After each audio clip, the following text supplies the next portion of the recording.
Jadi makan dan minum yang membatalkan puasa itu syaratnya 3. Makan dan minum yang membatalkan puasa itu syaratnya 3. Pertama, sengaja, artinya ingat sedang berpuasa. Yang kedua, mengetahui keharamannya. Dia tahu bahwa makan dan minum ketika sedang berpuasa itu hukumnya haram, dia tahu. Yang ketiga, tidak dalam keadaan dipaksa. Tidak dalam keadaan dipaksa. Nggak tahu ya, ada nggak ya orang yang memaksa orang lain untuk makan gitu. Kalau enggak saya tembak. Itu mungkin terjadi di daerah-daerah tertentu yang banyak orang stresnya gitu. Makan, kalau enggak saya tembak gitu. Makan, kalau enggak saya pukuli kamu. Dan yang dipaksa itu paham bahwa orang yang memaksa itu tidak dalam keadaan bercanda, dia serius. Lalu dia makan, maka puasanya tidak batal karena dipaksa. Makan dalam keadaan terpaksa.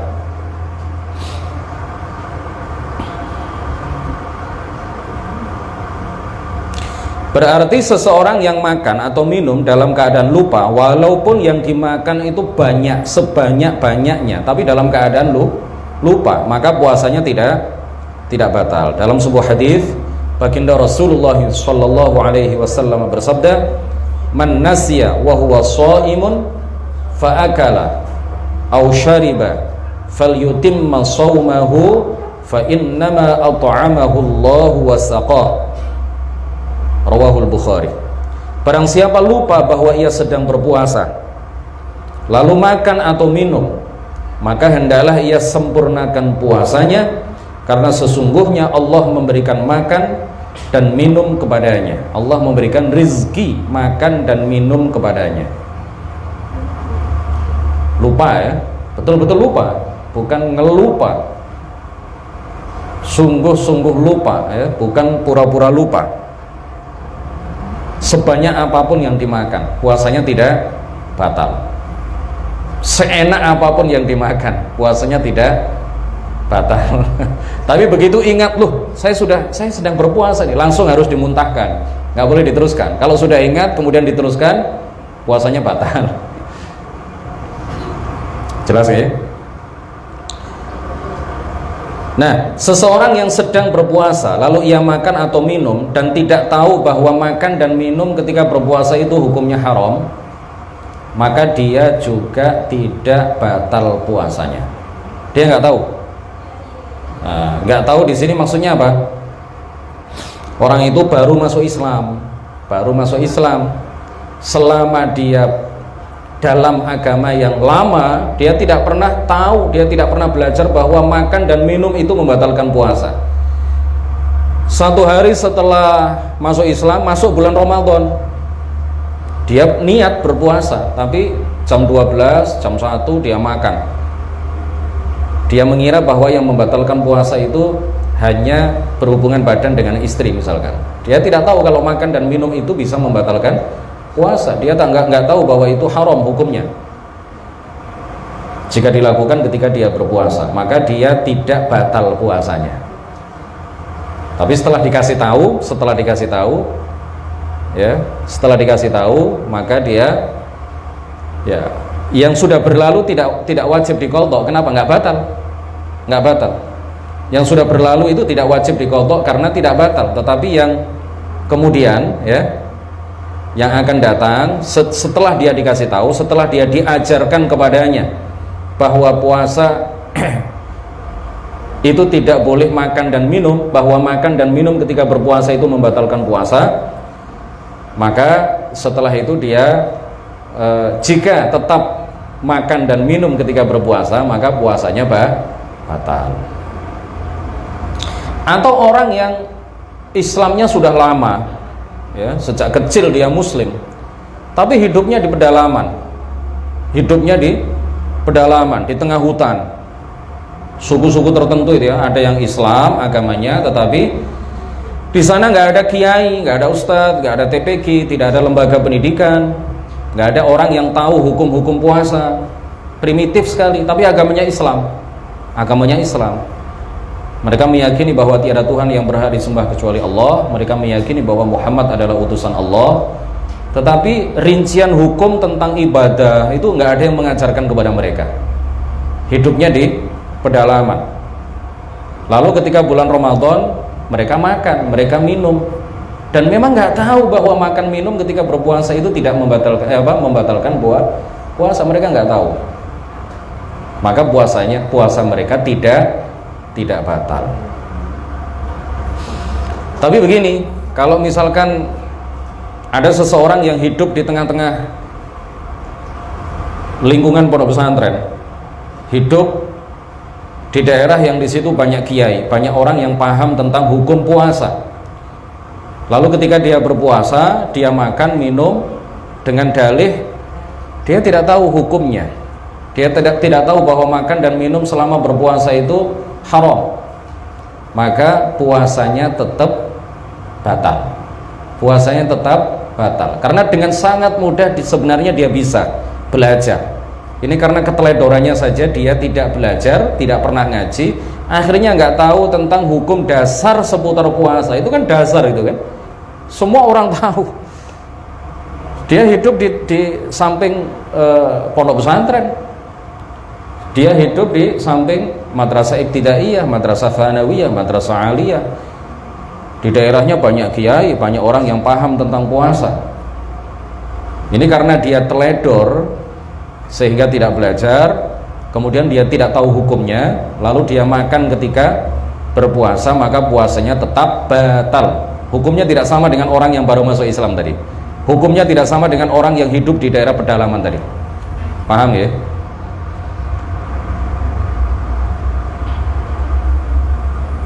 Di antara hal yang penting seputar apa yang kita bahas ini, seseorang yang makan setelah terbit fajar karena meyakini fajar belum terbit. Misalkan ya, ada orang yang makan, minum, dia menganggap bahwa sholat subuh belum masuk waktunya, santai saja, rokokan, ngopi, jagongan sambil utek-utek HP, sambil nyemil gitu ya, makan. Dia mengira bahwa waktu sholat subuh belum masuk. Tapi ternyata setelah itu dia tahu bahwa oh ternyata tadi waktu saya makan itu waktu sholat subuh sudah masuk. Kok nggak ada adzan tadi ya? Oh ternyata listriknya mati. Dia nggak dengar adzan. Apa hukumnya? Pertama, puasanya batal. Kedua, dia berdosa karena dia teledor, tidak hati-hati. Dia berdosa. Makanya ada imsak itu, waktu imsak itu sebenarnya kan masih boleh ya, makan minum masih boleh. Karena waktu sholat subuh itu belum masuk. Itu hanya jaga-jaga saja, warning itu ya. Itu lampu kuning itu. Awas loh, ini waktu sholat subuh sudah dekat. Hati-hati gitu. Bukan berarti nggak boleh makan, nggak boleh minum, nggak boleh sahur, masih boleh karena waktu subuh belum masuk. Tapi demi kehati-hatian dihentikan makannya, dihentikan minumnya. Kalau seandainya makan minum pada waktu tarhim itu, kalau dalam istilah kita tarhim itu ya, nggak apa-apa, boleh itu karena waktu sholat subuh belum masuk. Tapi karena ada orang-orang tertentu itu yang kadang-kadang bablas saya, nggak hati-hati ya, teledor gitu, untuk jaga-jaga itu, maka ya berhentilah sebelum betul-betul masuk waktu sholat subuh. Nah ini ada kasus orang makan setelah masuk waktu sholat subuh, dia meyakini dan dia menganggap bahwa waktu sholat subuh belum masuk. Hukumnya apa? Batal puasanya, dia berdosa, tetapi dia tetap wajib menahan diri dari seluruh yang membatalkan puasa sampai maghrib. Ya kan, ini teledor, ini nggak, kurang hati-hati orang ini tadi. Jadi jangan mengatakan begini, oh, puasa saya sudah batal ini, berarti saya tak makan minum seenaknya, gitu. Nggak boleh, tetap nggak boleh. Ya, dia bukan musafir, dia tidak haid, dia tidak nifas, dia tidak sakit, ya kan? Berarti dia kalau seandainya makan minum sampai maghrib kan dia tidak ada udzur, tidak ada sebab yang dibenarkan di dalam syariat yang menjadikan orang itu memiliki keringanan untuk makan dan minum dan melakukan hal-hal yang lain yang membatalkan puasa. Jadi dia tetap wajib menahan diri dari hal-hal yang membatalkan puasa sampai masuk waktu maghrib. Kemudian dia wajib mengqadha puasanya itu langsung pada tanggal 2 Syawal, tidak boleh ditunda. Kenapa? Karena dia meninggalkan puasa itu bukan karena uzur, bukan karena musafir, bukan karena haid, nifas, hamil, menyusui atau yang lain, tapi dia meninggalkan puasa itu karena dia batal puasanya dengan sebab apa? Keteledoran dia, ketidakhati-hatian dia. Jadi mengqadhanya tidak boleh ditunda-tunda, wajib langsung disegerakan pada tanggal 2 Syawal.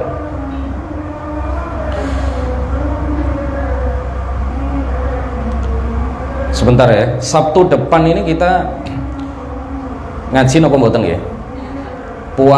Apa namanya, 1 Ramadan itu kalau tidak hari Sabtu, hari Ahad. Kemungkinan besar Ahad. Kemungkinan besar Ahad. Jadi malam Sabtu itu diadakan ru'yat. Malam Sabtu diadakan muraqabah, ru'yatul hilal. Kalau hilal terlihat, berhasil dilihat, maka Sabtunya puasa. Kalau hilal tidak berhasil dilihat, berarti minggunya puasa. Sabtu depan ini kita masih ngaji bab puasa atau bagaimana? Tetap ngaji aja ya. Ini kemungkinan besar Ahad. Saya pengen gini, Sabtu tetap ngaji, kita khatamkan bab puasa. Kemudian Sabtu depannya lagi pembahasan tidak lagi seputar puasa tapi seputar zakat. Pembahasannya seputar zakat. Tetap 1:30 ya. Selama puasa. Kan cuma 3 kali mungkin. Cuma 3 kali, kan nggak setiap hari. Nanti mungkin Sabtu terakhir buka puasa bersama, ngoten. Pun khawatir nanti saya carikan dana. Mas Hanif niki siap mencarikan dana. Niki bendara kita ini alhamdulillah ya, insya Allah dananya cukup ini. Kita adakan acara buka bersama, berarti ngajinya ba'da asar, ngoten. Sabtu terakhir mawon. Jadi Sabtu pertama nanti ngajinya seperti ini 1:30 sampai asar. Sabtu berikutnya juga seperti itu. Kemudian Sabtu ketiga ya, insya Allah nanti ngajinya ba'da asar, kemudian diakhiri dengan buka bersama. Ngoten nah, sepakat tak? Ngoten ya, Abah Bibit ya? Setuju ya? Nek Abah Bibit sampun mantuk-mantuk berarti kita laksanakan.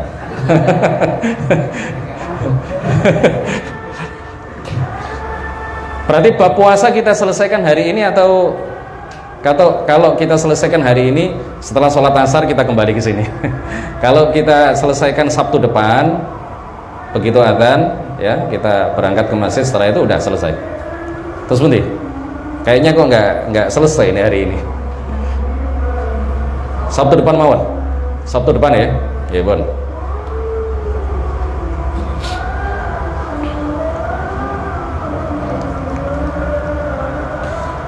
Nah, ada permasalahan yang lain. Jika seseorang berijtihad kemudian dia makan, lalu terbukti fajar telah terbit. Berijtihad itu maksudnya apa? Melakukan usaha untuk mengetahui apakah waktu sholat subuh sudah masuk atau belum. Misalkan Abah Bibit punya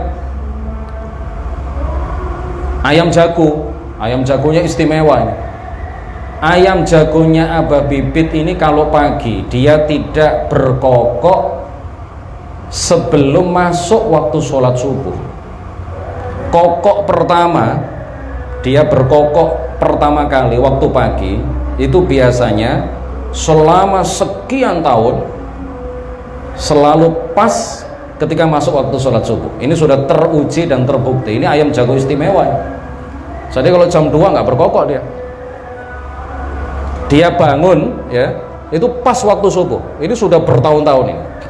Nah, kemudian Abah Bibit suatu ketika dalam satu kesempatan, suatu pagi Abah Bibit bangun gitu ya. Dia tidak mendengar suara kokok ayam. Kemudian Abah Bibit makan, minum juga nggak ada suara azan.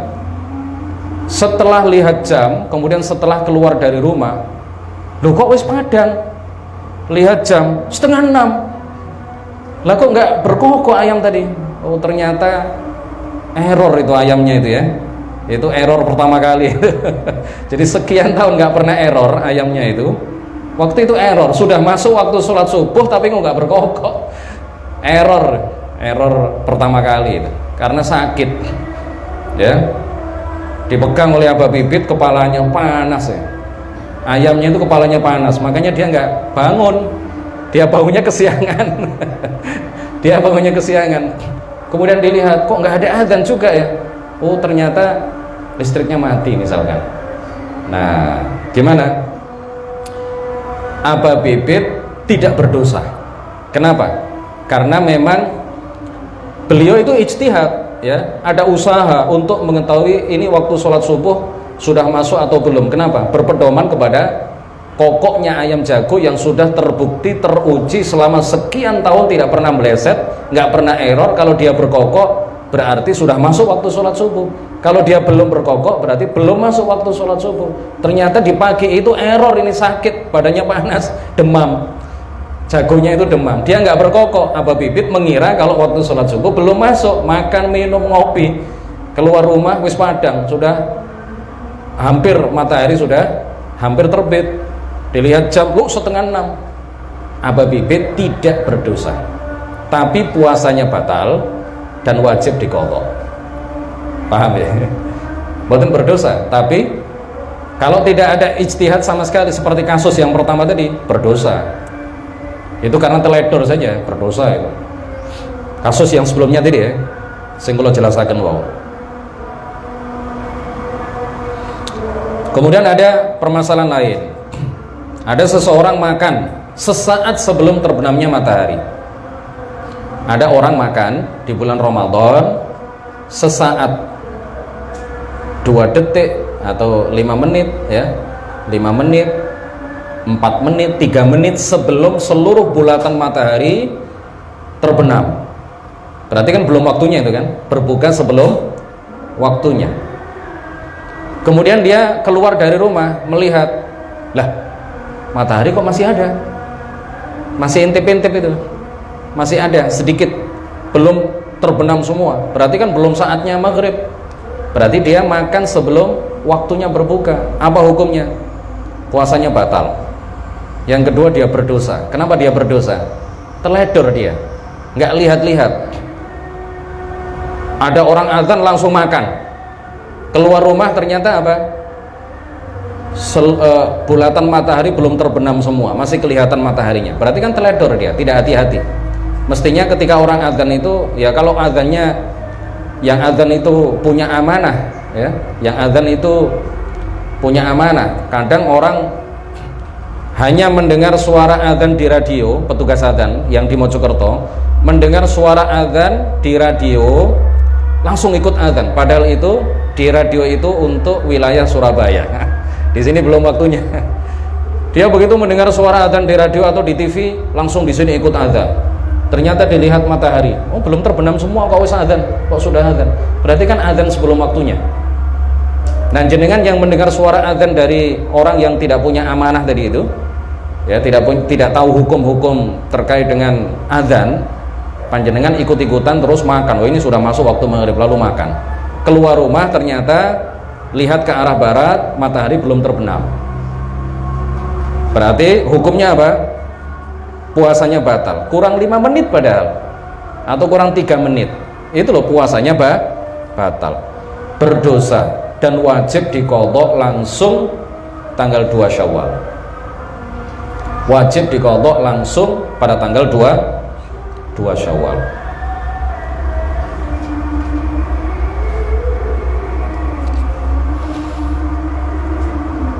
Jelas ya?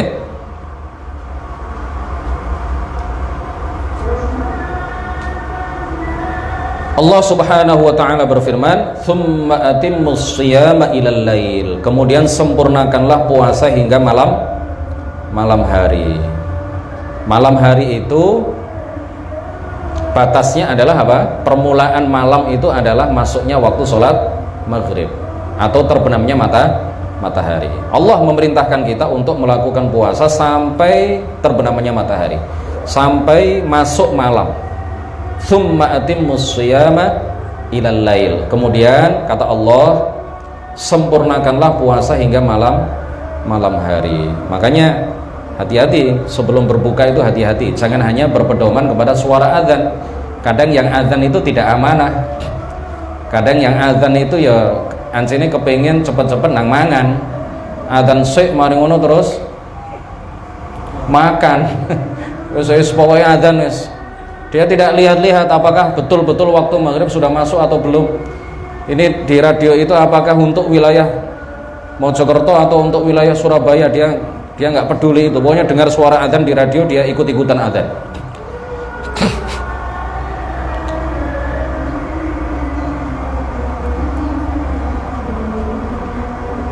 Mencicipi makanan membatalkan puasa apa tidak? Kalau mencicipi makanan kemudian dimuntahkan dan tidak ditelan sama sekali, maka tidak membatalkan puasa. Jelas ya? Kalau mencicipi makanan kemudian tertelan tapi hanya sampai tengah tenggorokan, di sini kemudian dikrok-krok terus bisa keluar, belum sampai ke pangkal, hanya sampai ke tengah atau masih di sini di tenggorokan awal sini ya, di tenggorokan awal, lalu dimuntahkan, maka puasanya tidak batal selama belum melewati tengah tenggorokan kemudian dimuntahkan, maka tidak membatalkan puasa.